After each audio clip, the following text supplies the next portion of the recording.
Hello and welcome to Chawton House's Lockdown Literary Festival. My name is Clio O'Sullivan. I'm the Communications and Public Engagement Manager at Chawton House.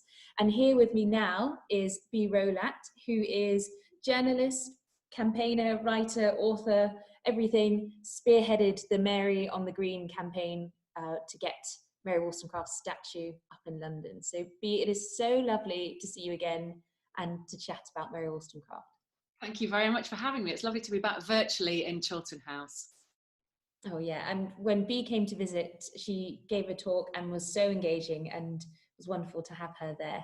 So those of you who are tuning in probably know a fair bit about Mary Wollstonecraft, that she's sort of lauded as the matriarch and mother of feminism, and know about her vindications, maybe even know that she's the grandmother of Frankenstein, that her daughter wrote Frankenstein.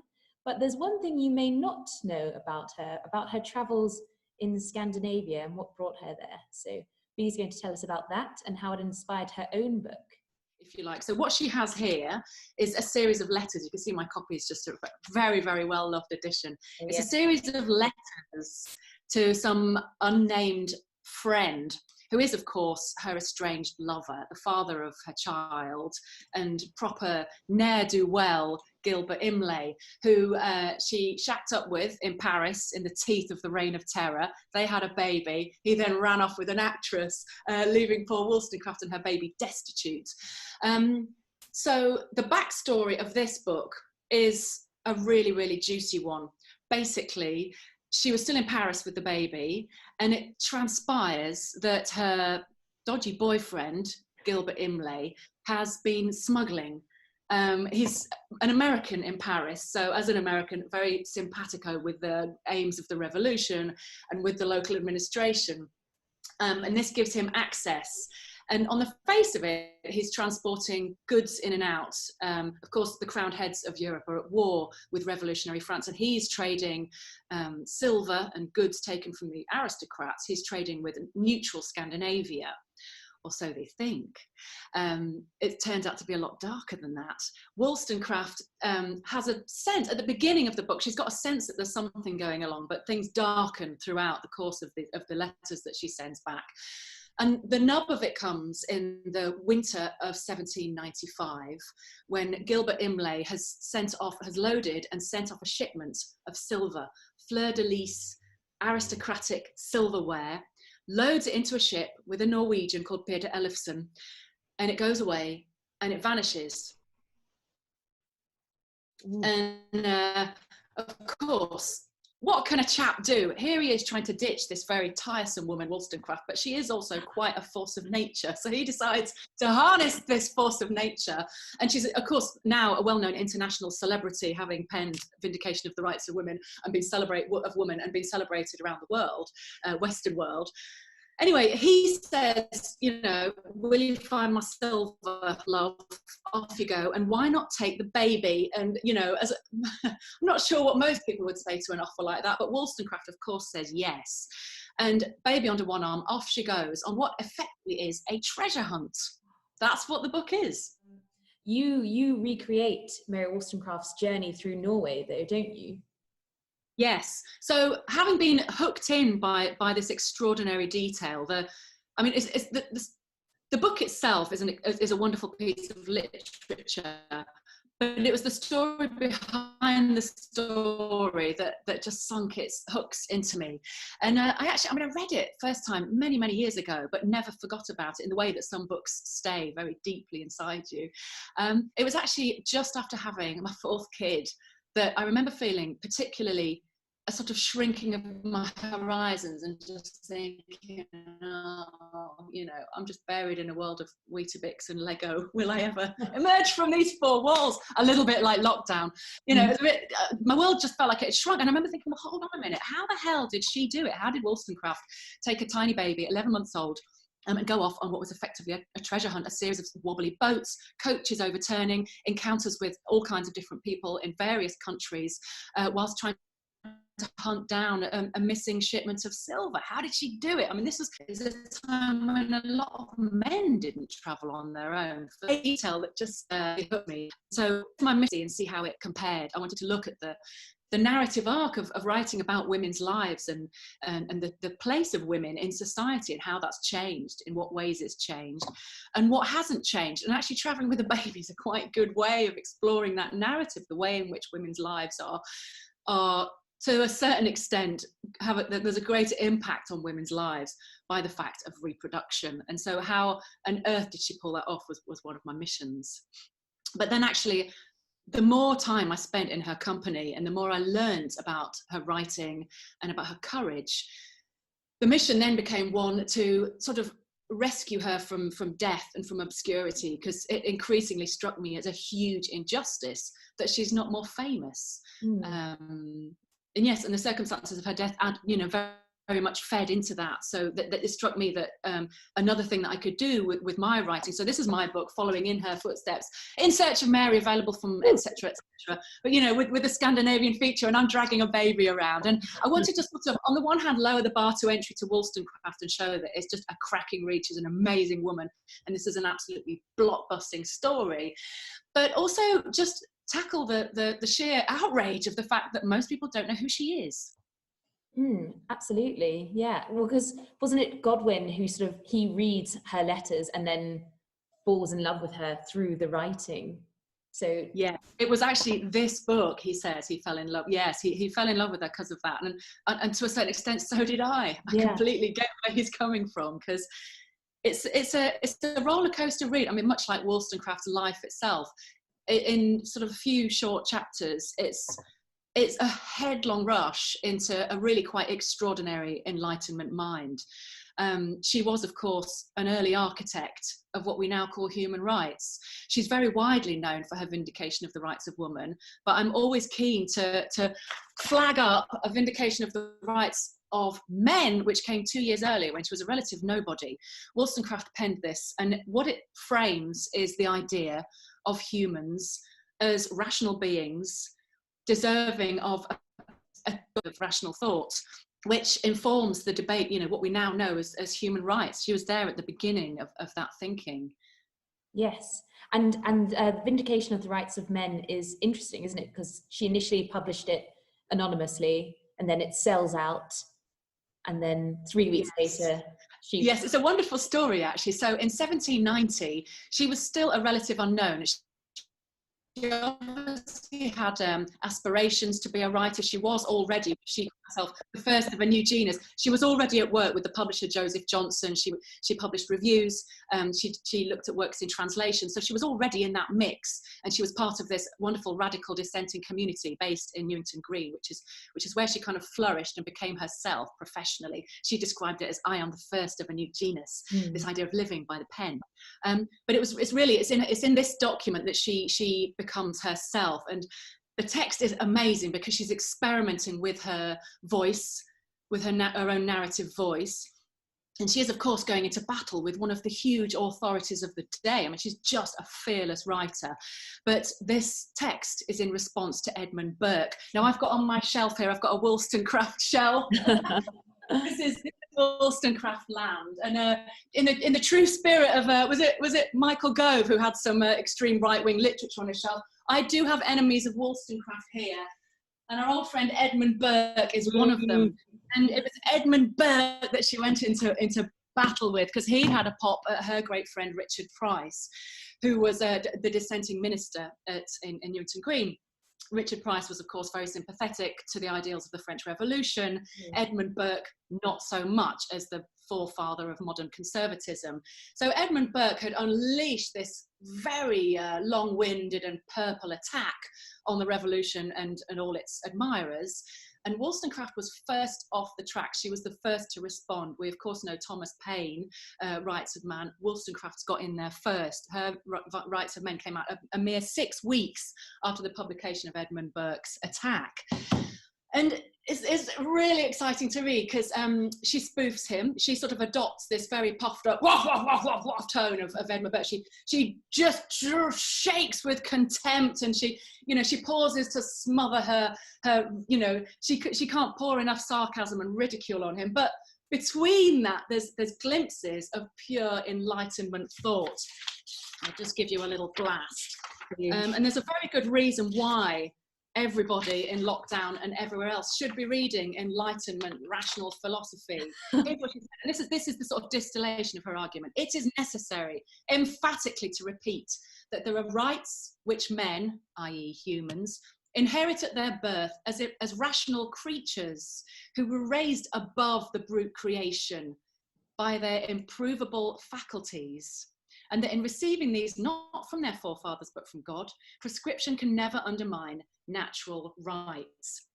So it's a little bit dressed up in 18th centuryese, but that actually gives me chills, because what she's saying is it's our improvable faculties, it's the fact that we can engage and use our reason to challenge an existing order, to look at the system of the ancien regime, to look at a system and go, no, that doesn't work. I challenge that with my mind. And so, I mean, Wollstonecraft's entire thesis is that women are capable of reason and that all humans, women are humans. So it's a very deep philosophical position that she's taking, which I think really bears scrutiny today. We take for granted the idea that women and that black people didn't qualify as humans.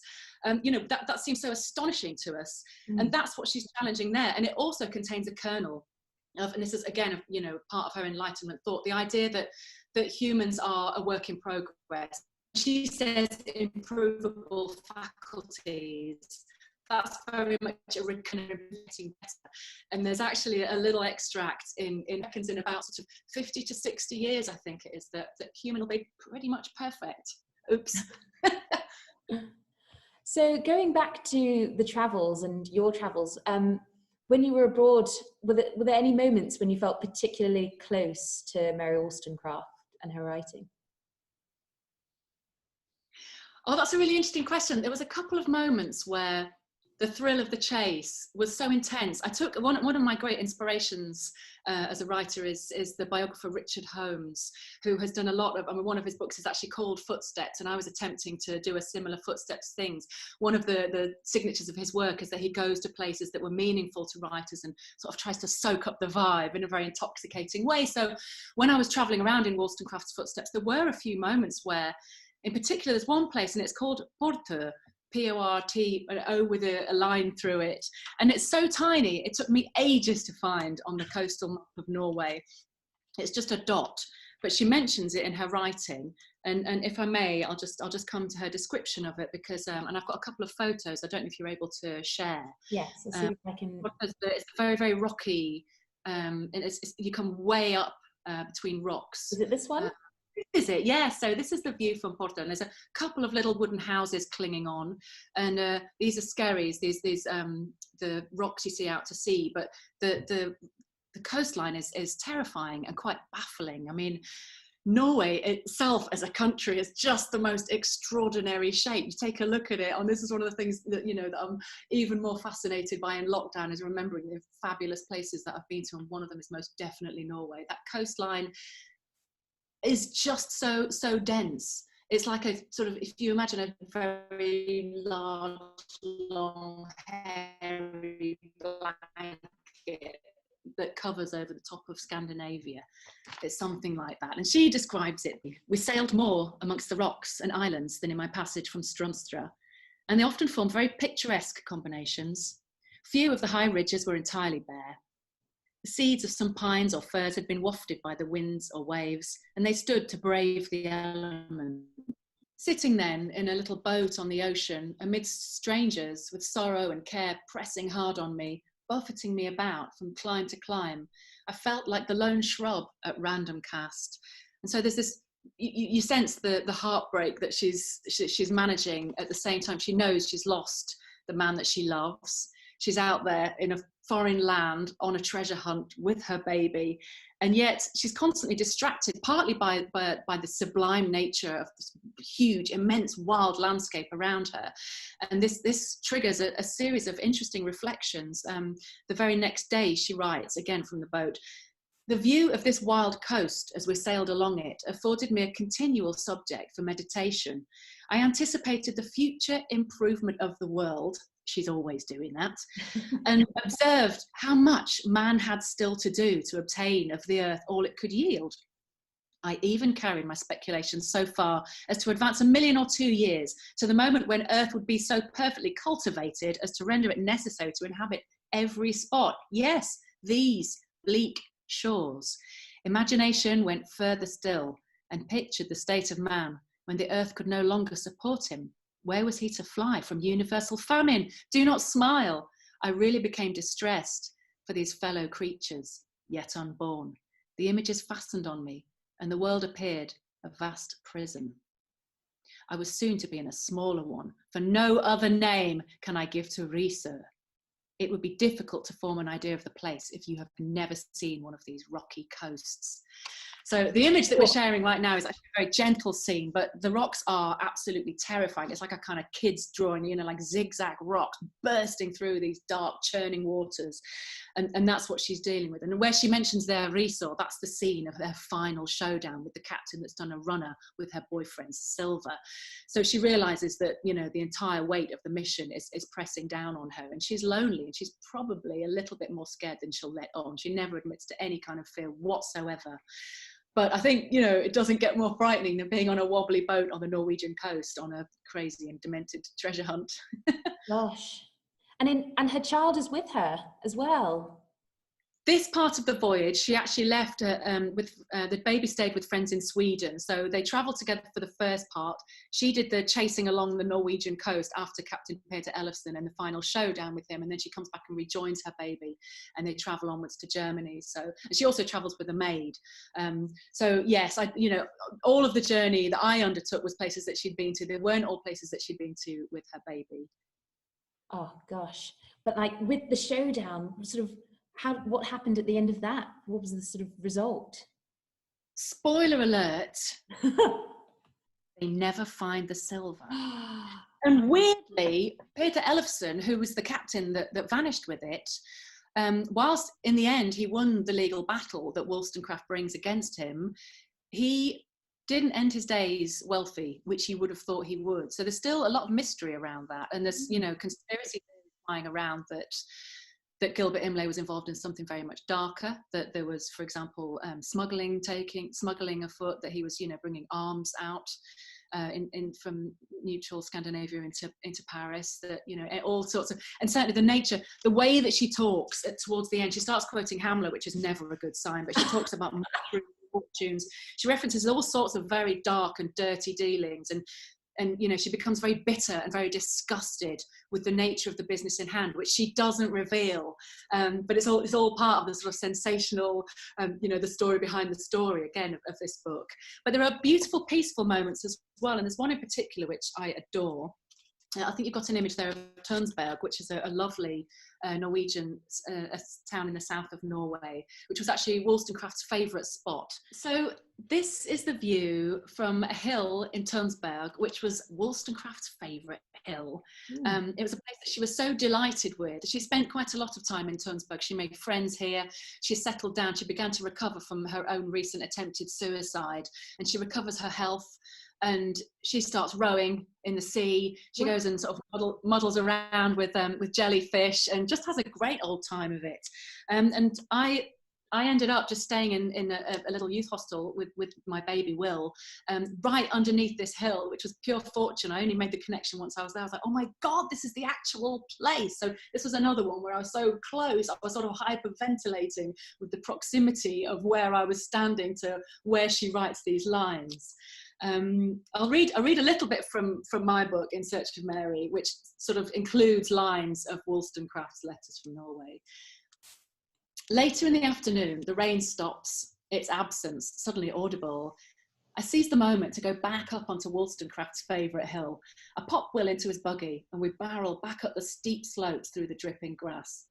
The birds are singing all around, also relieved by a break from the rain. I have to sit here for a while in Wollstonecraft's secret resting place. There's no one else around. The darkest clouds have lifted, but it's still misty. I perch on a large stone and gently bring out my copy of Letters from Norway and read some passages aloud. So this is Wollstonecraft. Here have I frequently strayed, sovereign of the waste. I seldom met any human creature, and sometimes reclining on the mossy down under the shelter of a rock, the prattling of the sea amongst the pebbles, has lulled me to sleep. But she then sort of segues into a slightly darker section where she says, "You have sometimes wondered, my dear friend, at the extreme affection of my nature, but such is the temperature of my soul. For years have I endeavoured to calm an impetuous tide. It was striving against the stream. I must love and admire with warmth, or I sink into sadness." And what she's referencing there is, of course, the very sort of tempestuous nature of their relationship and the fact that she tried to take her own life. And this, I must say, I mean, you asked about feeling close to Wollstonecraft on the travels. That was so hard to overcome. And I think anybody that really cares deeply about a writer who's taken their own life, it's tremendously painful when you're working around the parts of their writing that refer to that. She writes just after this, "Thinking of death makes us tenderly cling to our affections. It appears to me impossible that I should cease to exist. Surely something resides in this heart that is not perishable, and life is more than a dream." And then this is back to my book. "I sit for more long minutes on that stone in a deep, vague sadness. Will grabs out for the long grasses waving nearby. Eventually, I sigh out a long breath, and inside my head I tell her something. You haven't ceased to exist." Oh. And there are moments of such poignancy in her writing. She suffers so deeply, and I could accompany her to these tiny, tiny locations and be where she'd been and scramble up the rocks that she scrambled up. But ultimately, she was so deeply unhappy, and I just couldn't cross that gulf. Yes. I mean, even just hearing those words, I'm feeling emotional, which is so embarrassing because, of course, it's on camera. But really, wow. I mean, that is the legacy, isn't it? To sort of know that she's still having an impact and moving people to this day. Oh. Absolutely, absolutely. And actually, again, this returns to the theme of the importance for me of writing this book was about, restoring her to people's, wider sense of her standing in not in just only in literature, but in philosophy and politics. The most important part in illuminating the injustice of Wollstonecraft's absence from the canon, if you like, is her untimely and very cruel death. I describe this as a double death. Most people know that she died giving birth to Mary Shelley, the future author of Frankenstein. That was cruel enough. That was fairly horrific in itself. It took her 10 days to die of a simple basic childbirth and, a neglectful, mistake of not, people didn't know how to wash hands. She had retained placenta. It was an unnecessary and really stupid woman's death, which is bad enough. But the worst part is what happened next.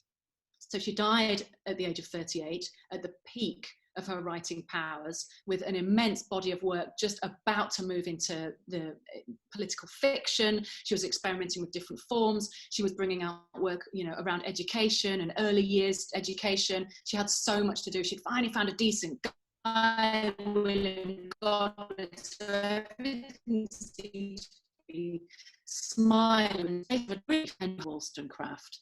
And he, perhaps naively, although I don't hold it against, describes certain parts of her life that just brought around, there's no other word for it than a shitstorm. It was just a gift for all her enemies. And you can imagine that she'd annoyed quite a lot of people. And also we're about to tip, in historical terms, we're about to tip over into the Victorian era. Yes. And she just had no place in that setting. So she was ripe to be held up as a figure of disgust, as a cautionary tale of uppity women and hyenas in petticoats and all of that nonsense. So she was savagely attacked in the press, in poems, in various articles that were circulated, cartoons about her naked body. And this is a sustained misogynistic attack that went on not for months, but for years. And it was so toxic that she herself and her legacy became toxic and untouchable and ridiculous. And she effectively became buried. And it wasn't for a good century until, indeed, the suffragist Millicent Fawcett actually began the process of rehabilitating, if you like, her reputation. And it was Millicent Fawcett that said she was at the forefront of this struggle. She led this battle. And since then, there has been obviously a much wider appreciation, but for me, not wide enough, because she was, she had her century in the wilderness of being written out, sort of being scorned. So it means a great deal to me that people know the name, that they know how to spell Wollstonecraft, that they know how to say Wollstonecraft, and that she finally gets the recognition that she deserves. Yes, absolutely. I mean, poor Godwin writes that memoir out of grief and actually turns so against the whole purpose and ideal of both of their lives' works. It's just such a tragedy. But with the work of you and others, she's coming back into the fore, which is great. Which leaves me with my final question. Why is Mary Wollstonecraft the perfect lockdown companion? Mary Wollstonecraft is exactly what you want to be reading during lockdown. And I'll tell you why. There's two reasons. One, it's great escapism.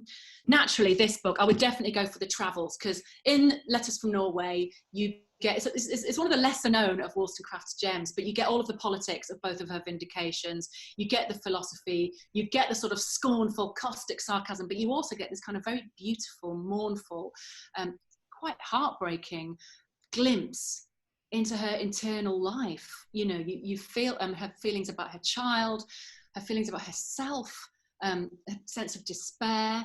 It's an extraordinary piece of writing, and of course you've got the whole juicy backstory that she only hints at, so that kind of heightens it and amps up the whole tension. But the other reason, and again I'm very emphatic about this, that in this time of irrationality and people questioning facts and just people having alternate reality, facts, fake news, I didn't want to say it, but there it just popped out. We should be reading Enlightenment philosophy. We should be championing the people who hailed humans as rational beings, as beings, as celebrating the possibility of being better, of deploying our rational faculties, and of being improvable creatures, as she termed it. Oh, wonderful. What a point to end on. Yes, we are all improvable creatures. I love that. And we should aspire to her temperature of soul, as she said it, which is just so beautiful. Bea, thank you so much for talking to me. It's been lovely. Oh, it's been a real pleasure. Thank you. Thank you so much. Bye. Bye.